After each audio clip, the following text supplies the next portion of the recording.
You're watching Studio Brushpen, the drawing channel formed in a champagne supernova. I hope we can agree that the main reason to play a drawing game is for fun. I've been lucky enough to do some art jams with friends who are confident and comfortable in their drawing skills. But how do we play the game with someone who isn't as experienced with drawing or who doesn't see themselves as an artist? Let's talk about doing an art jam with someone less experienced. Maybe you have a friend or family member you'd like to play with, but they might need a little help to get started. Today I'm doing an art jam with my friend Ben. He doesn't see himself as an artist, but he's willing to have a go and join in the game. And that's the most important thing. If your players are willing to pick up that pen or pencil, then the hardest part is already done. If you're the more experienced artist, or if you've played the game before, here are some tips for making a fun art jam. Number 1. Set a basic theme. In this art jam, we agreed on a basic theme of insects and sports.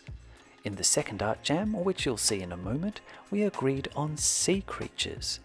These topics have something in common. They all have plenty of elements that are simple to draw and can be taken from everyday life. So it's a great idea to get started with a basic theme for your art jam.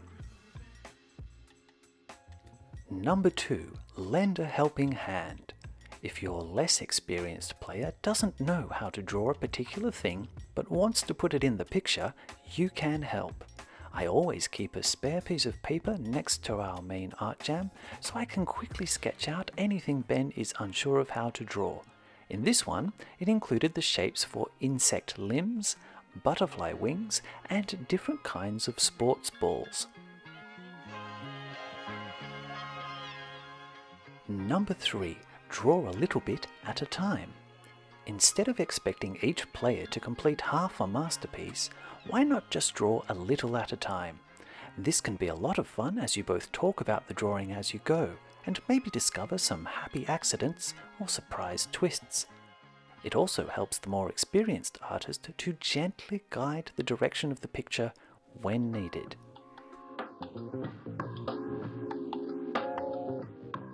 Number 4. Take it slow.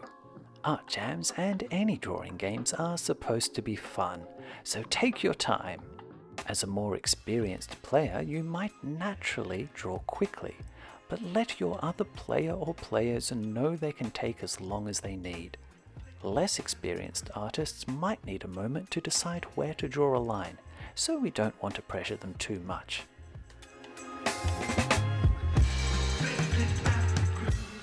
Number 5. Make it silly. The best way to make this a fun game for everyone is just to make it a bit silly.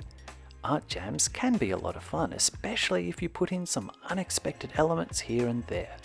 I find that changing a character's props or accessories can be a great twist mid-drawing. Of course, a lot of this depends on your theme and still respecting the work each player has done so far.